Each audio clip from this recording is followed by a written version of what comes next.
Hi guys, Debbie here with Wrestling in 60 Seconds. I'm here to give you some wrestling news with some debuts, some Smackdown news, and some John Lauretis news, and about an NXT house show. So stay tuned. First of all, let's talk about this week's debuts, okay? We had the Toxic Spider. She is from Stardom. She is very well known. She's called the Idol Killer. I think it's Vika. It's Thekla. The other debut, which will happen next week, is LFG's first alumni, Leah Laurel, is now Jin, Jin, Tala, Tala. I'm sure I'm mispronouncing this.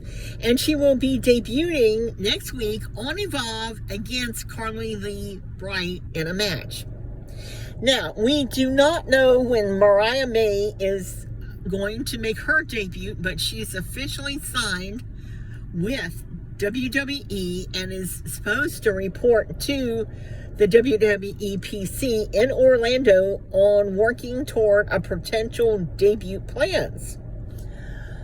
Well, and of course, today marks the date that Smackdown was going to go back next week to their 2-hour format. However, USA has decided to change that, and they're going to keep with the 3 hours for the foreseeable future, as USA has been happy with the viewership.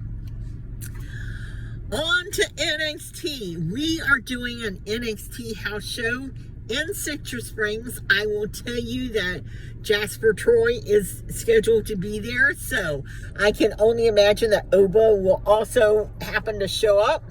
I'm looking forward. I will have pictures up on my X account, WDeans8, so you'll be able to see the pictures of the matches there as it went through. And last, but not the end, the Vince McMahon versus Janelle Grant. But this time we're talking about John Lauretis, because as of like 48 hours ago, he has been dropped with prejudice in the lawsuit. So he has no legal problems with the Janelle Grant suit. The interesting thing is that, like I said, he was dropped with prejudice, and Janelle Grant's spokespeople are saying that John Lauretis is willing to be dropped from the case to turn evidence against Vince McMahon. That is going to be very interesting to see what he has to say against Vince, especially since they were friends. Anyway, I want to thank you for watching, subscribing, and until next time, bye for now.